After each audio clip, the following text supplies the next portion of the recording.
Good morning, and hello again, dear listener, and welcome to Raven Insight. My name is Lyons, and I am your host for this channel. And what we're really about here is talking about higher consciousness, enlightenment, spiritual development, the spiritual journey that comes about in our lives, especially in these modern times, especially with all the problems in the world and the economy and war and all the stresses in our life. I feel a lot of us are starting to wake up and think a little outside the box and see how life could be different. I personally went through that journey myself not too long ago, and I'm really still in the middle of it. And so I'm inviting all of you to be companions along with me to see and experience someone going through the journey and wrestling with the ideas. I don't have all the answers, and I don't ever want to imply I do. But what I want you to see is an example of someone thinking through it, experiencing it, going through the pain. And that's part of my process in healing too. Part of what I need to do, what the inner voice inside me, when I came deep enough, said to do, was to do this and share this with you. Uh, because part of this is bearing my soul to the world, and in doing that I am releasing a lot of my own personal fear. So I thank you for helping me. I thank you for being here with me. I thank you for making all of this possible. And again, today's a nice day. It's a little cold, so I'm still having to wear my fleece, and I'm wearing my sunglasses again because the sun is right there. But I'm trying to give you guys better backdrop scenery than just the old garage. So picking up on the conversation where we left off last time, I talked about the you, and this is really what we've been digging into. I taught you how to meditate and think and to clear the mind and get in the quiet space.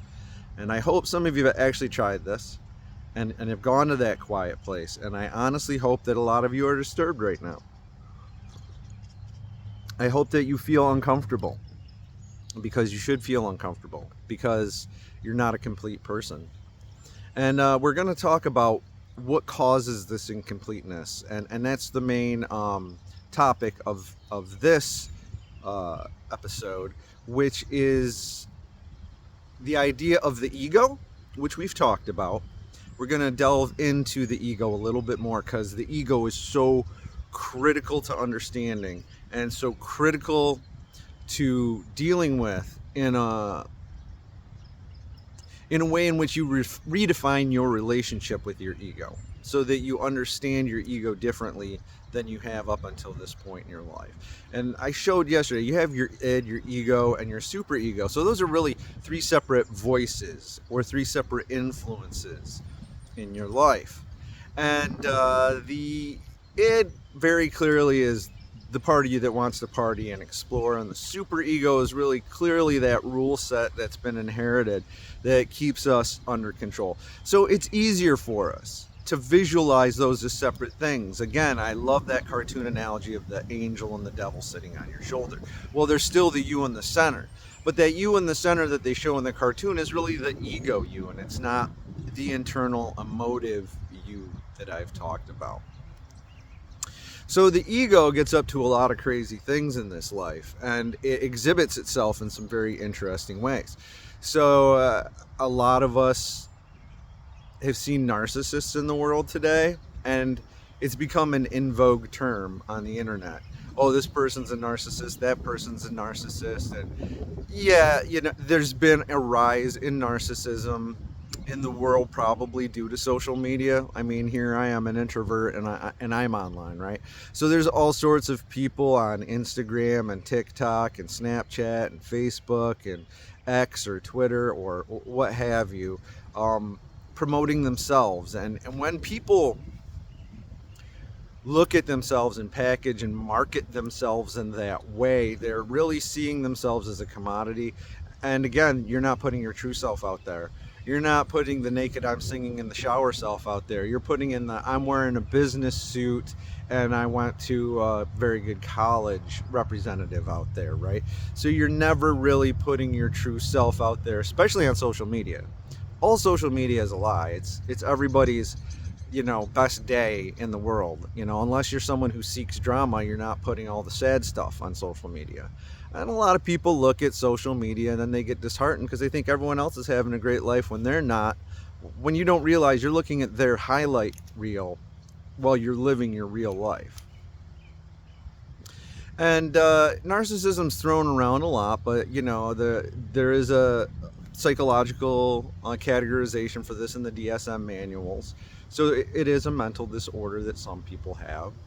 And I think it's easy for us to, a lot of us have experienced narcissistic people in our life, and it's real easy to say, they're a narcissist. I don't like that. I don't like how they have to be the center of attention, or I always feel exhausted after dealing with them. They're always taking my energy from me. And there are a lot of on the opposite side of the scale, and you will find in reality almost everything is a scale. And this is a discussion for a much later episode where I talk about fear-based thinking versus love-based thinking. But for now, just know that everything is grayscale. Nothing is really black and white in this world. So you always want to understand things in series of degrees. So there isn't a black narcissist, white empath, right? Everyone has these sliding degrees of needs and interests for themselves and levels of giving for other people depending on the circumstances and the people they're with. The trap for empathetic people is that because you're so nice and because you're so giving, you can fall into the trap of giving up everything for everybody all the time. And you wind up feeling hollow. So it becomes, you can understand why a narcissist who's always looking for that attention and to get fed in to feel complete inside, that's a taking from outside. So it's easier and clearer for us to see the dangers of narcissism. But an empath is giving. They're giving, they're giving, they're giving, they're giving. And that's just as unhealthy. It seems, and this is the thing, it seems giving, it seems generous, it seems loving, but it's not. And the difference comes to your internal relationship with yourself and your mentality. If you're an empathetic person, that's wonderful and it's a blessing and it's great. But you have to protect your soul and you have to protect yourself, and you have to understand the reasons why you're giving. Are you giving out of pure love, or are you giving out of validation? Are you giving out of pure love, or are you giving so that someone will accept you? Are you giving out of pure love, or are you doing it as like a contractual arrangement? I give you certain amount of attention, and then you give me certain amount of affection or goods or whatever it may be, right? So is it a true altruistic, like, is it your reason for being to just give that much? And if so, why don't you feel good after? If you do, great, you're aligned and you're on your path. But if you feel more drained or exhausted or taken advantage of, it's because of the reasons why you're an empath and the reasons why you're giving. And the difference is as subtle as the difference between being a slave and being a servant, right? If you're a slave, your people got conquered by another people, you got put in bounds, and you have to work the fields. You don't have a choice. A servant serves other people, but they have compensation for it. They still get paid, right? Yeah, you're still serving the Lord and the lady of the house, but maybe you have room and board and compensation. There's a quid pro quo there. There's a this for that going on. And it's the same thing, right? You have to have this emotional giving and taking, if not with everybody else, within yourself. So a lot of times on the spiritual journey, when talking about the ego, there's two topics that emerge, and they're really different approaches or different ways of seeing or articulating what is really the same problem. And so in the old days, they used to call it, K-wording the ego. I don't want to offend YouTube's terms of service, or destroy the ego, or eliminate the ego, right? And then I think more modern, psychotherapy and spiritualism practitioners would tend to use the terms shadow work. But really, both are articulating a similar idea that the ego has gotten in the way. So, in approach one, if you're talking about destroying the ego, right? You're saying the ego is that representative of me putting myself out there, right? And I gotta stop doing the things they want me to say and do the things that I know inside that I feel I am. But it's kind of hard to do that because the ego itself is a control mechanism part of your brain. So it's really hard to destroy it. It's hard to really what you're trying to do is get it out of the way. You're really trying to chill out the ego. All right. So let's talk about the other approach, because that will help us understand what ego's crime was. So what's a shadow? What's incorporation and shadow work, right? Well, under this perspective, what has happened is, after years of masking and storytelling, you're not living in that ego passively. That ego has taken a sword to your soul, to the you inside of you, and it's carved out a piece of you, okay? And you can hear this in Shel Silverstein's The Missing Piece, for instance. But it's this idea that in conformity to society, we give and give and give so much of ourselves to our children, our parents, our community, our schools, that our work, and we're doing so much of this that we become disconnected to a part of our internal selves. Tends to be the joyful, youthful part of ourself, right? So the ego just cleaves you in two, and it breaks you. And it creates what is called a shadow self. So the shadow self hides in the corner, and what it's hiding from is you. The problem is the shadow self is you, or a very large, very important part of you. So what remains is like this hollowed out representative, right? The ego created, it said, I'm going to take the pure soul of this person and I'm going to hide all this. We'll stick it aside. We're going to hide all this. We're going to stick it aside. And all that stuff that they stuck aside, that becomes your shadow self. And then they say, okay, here you go, world.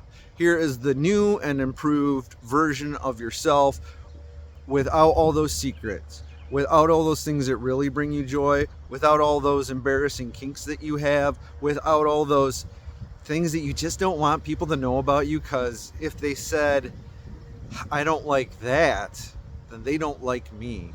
And I want to feel that I'm part of the universe and that people like me. And I don't want people to not like me because they know this secret about me. So I'm going to hide that deep inside. I'm going to hide that so deep inside that I'm going to forget that it's there. And you did that when you were 10 or 12. You remember when I was talking about, think about in the last video, think about that one perfect time in your life, right? And I went back to a time when I was 4 in the fall, and how it was like this moment of perfection. I find if you do a meditation and you do that for yourself, the memory that will come up will kind of be it will be a memory that occurred right before the switch happened for you, where the ego cleaved you and the shadow self went hidden and the in the light self took over. You know what I mean? It's like your brain's telling you that one perfect day, that one perfect moment that I want you to seize on, that was the last minute we were whole.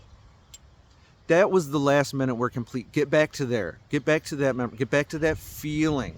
Because it was a day later, a month later, a year later that event occurred in your life that killed that forever. You know?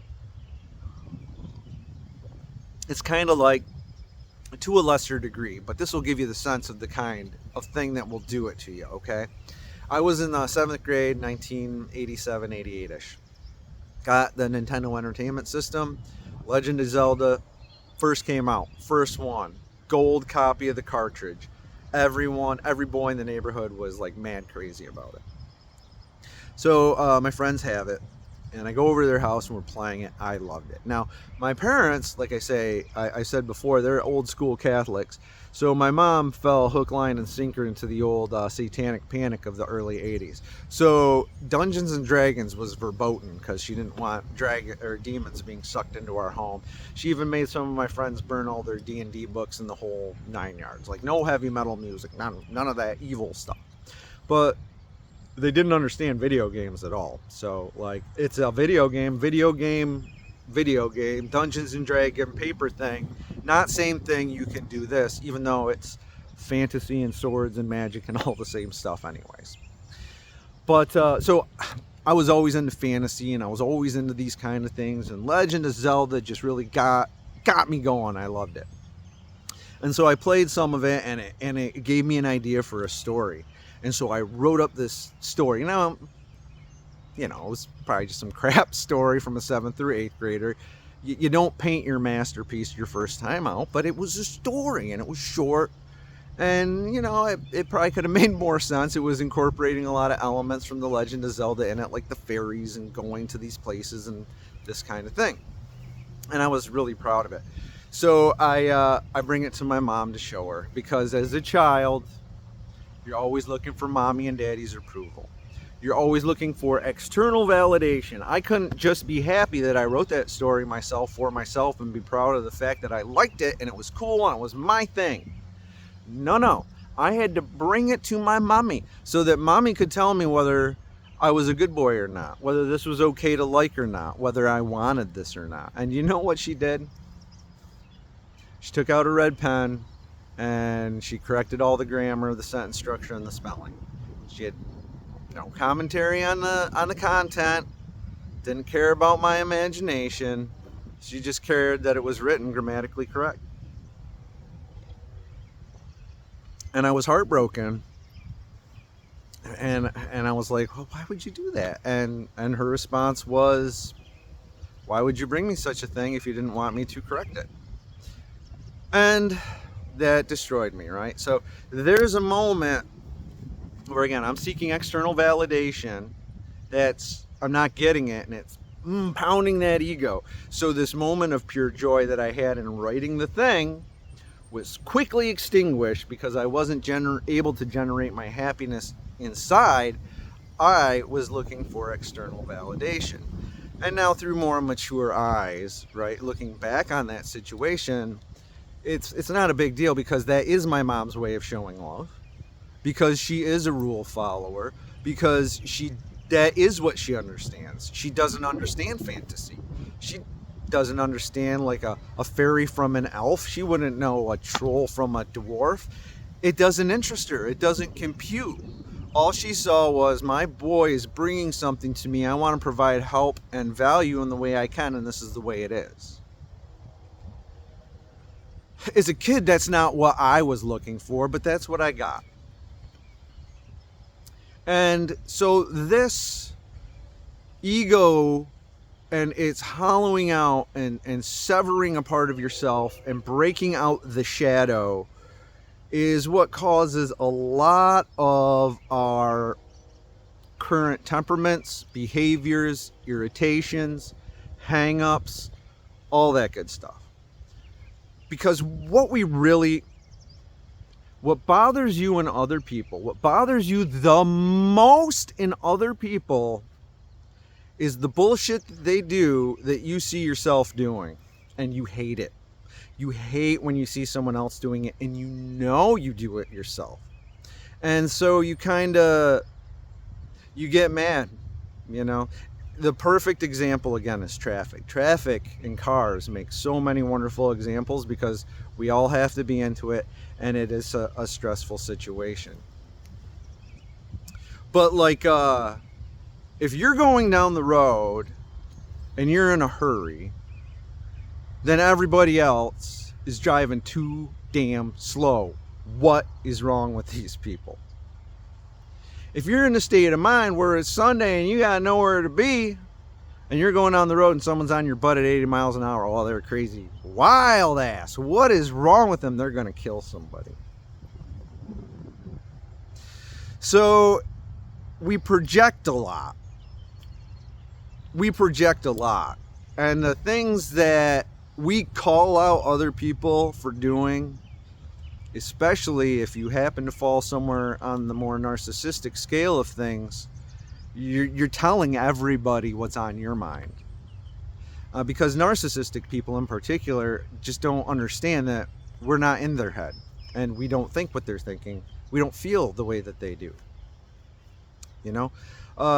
So also worth noting, we judge ourselves by our intentions, but we judge others by their actions. So maybe somebody had a really good reason for driving fast down the road and cutting us off. Maybe their wife's in the back seat and they're about to give birth. Maybe their parents in the back seat and they're having a heart attack and they're just trying to get to the hospital. You don't know. You're judging them by the actions of them driving fast rather than their intention of they just want to save their parent's life or have their wife have a baby, right?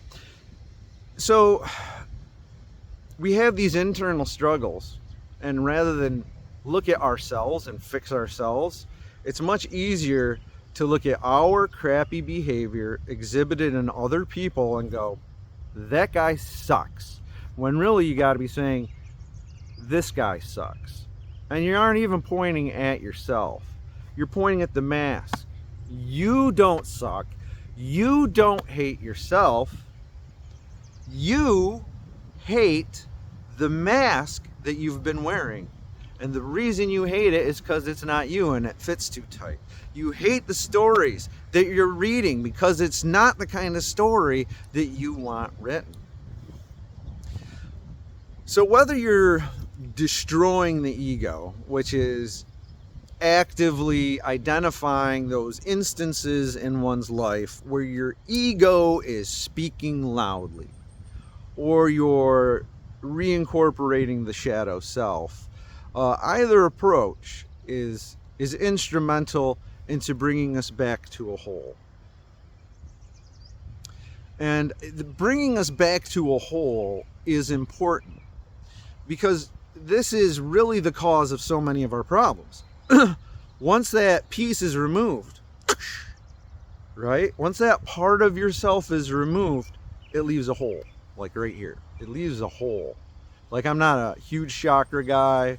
It's the sacral chakra or the heart chakra, or somewhere right here in the old chest, right here in the middle. It leaves a hole. And like, when you have deep heartache or something, you feel that hole of yearning that's in there, okay? That big hole inside you. You feeling empty, you feeling depressed, you feel that hole, right? Well, that's your love hole, okay? What that hole is you're supposed to be a complete person, right? And this is the kind of problems that start. You have been severed. Your shadow self is no longer a part of you. So you're now half a person. So what do? You go out and you find a partner who's another half a person, and then you try to make a whole person like Frankenstein with two separate people. But it's not going to work because you're two dysfunctional people. Those relationships don't work. You cannot become whole using someone else. You have to be whole and find another whole person. That's when it works. Another person's never going to fill your love hole, right? And so the point of the old love hole is that's where you generate love. That's it. Like, remember I said in the first episode, it's all about learning to love unconditionally. That's where it's generated. And you generate that love for everything. The love for the grass, the trees, the sky, the birds, the weather, my health, the love of the light, the love of art, the love of music, the love of the smells in the air, the love of this coffee, the love of everything. And you feel it because when you're complete with yourself, there's not a hole there anymore. It's filled up. So then it's really easy for the love to just spill out. The vessel is full. Okay? But when the hole is still there and it's empty, it becomes a black hole. Okay? And what do people try to put in the black hole? Drugs, alcohol, internet porn, shopping addictions, hoarding, whatever it is. Drama. Some people just like drama.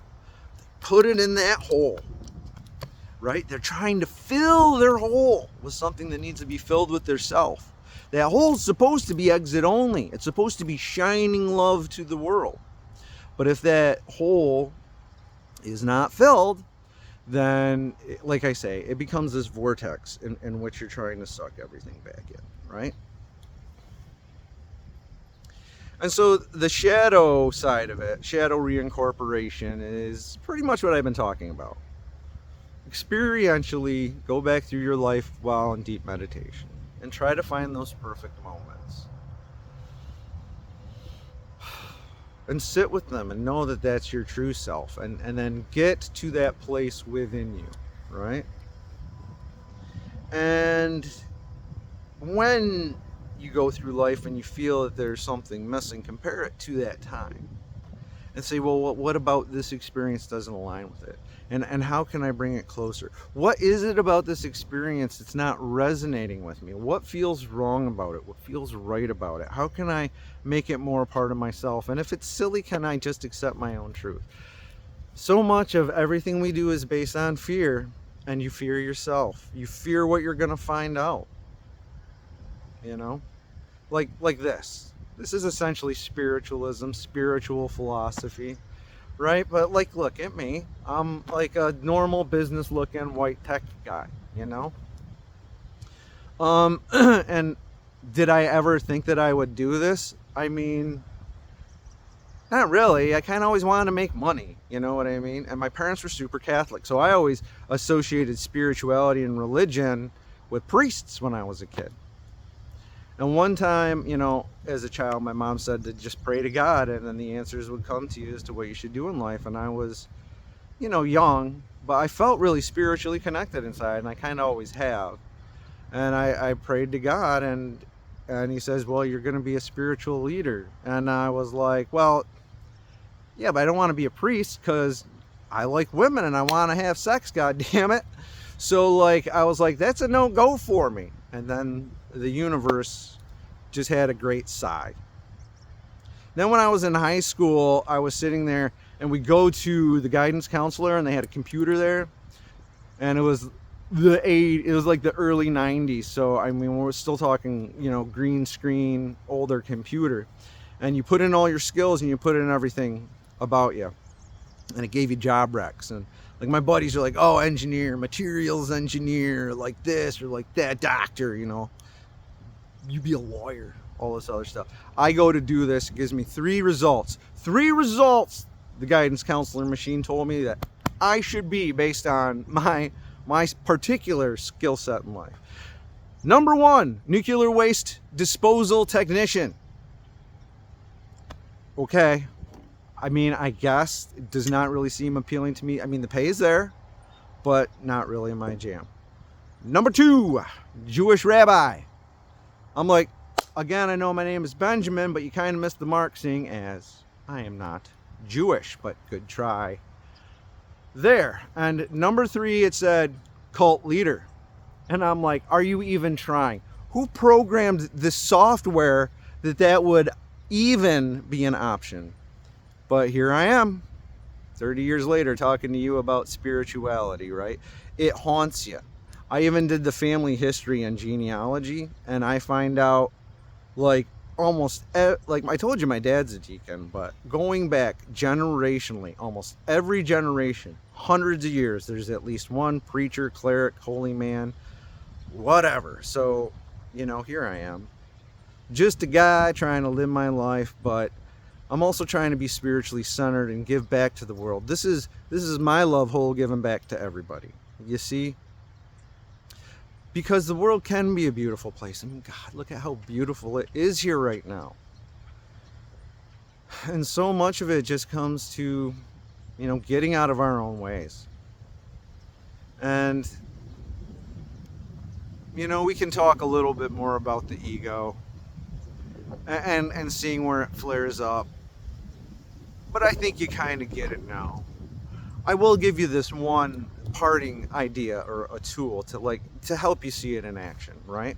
So go through your life, and whenever you get agitated about something, just observe that moment and ask yourself, why is it making you upset? And then once you see it and you say, now, why is this making me upset? Ask yourself, now, is that something you do? All right. Well, if you do it and you don't like the fact that you do it to yourself, forgive yourself first of all. It's okay. We're all learning and growing. And then forgive them. Because we judge others by their actions and we judge ourselves by our intentions. Their intentions may have been as pure as yours. They might be caught up too. They might be stuck too. Maybe all they need is a little bit of grace and kindness and understanding, and that will help them along the way. And in doing that, you've helped yourself along the way. And together, we've made the world a bit of a better place today. So I'll leave you with that, and I want to say thanks again for coming and spending about 30 minutes with me this morning. Again, it's a pleasure. I'm so glad to have you all here. Every day that I do this, I feel better as a human being. You make me feel better. Like, I feel my own value now, and I feel it resonating to the world. And I wish that for you as well. So give me a like and comment, spread it around to people who are down, who might need to pick me up by a crazy guy, power drinking coffee, wearing sunglasses in the morning. And know that no one's alone. We're all going through this. It's okay. We're all friends. Let's all lighten up. Take a breath. Turn off the news. Everything's nonsense. Nothing's getting fixed today. All the issues will be there tomorrow. Fix yourself. Enjoy life. Have a nice beverage. Have something good to eat. Cuddle with a loved one, man. Stop wasting time on nonsense. And thank you for being here. Like, comment, and subscribe. I'll see you in the next one. Have a great day.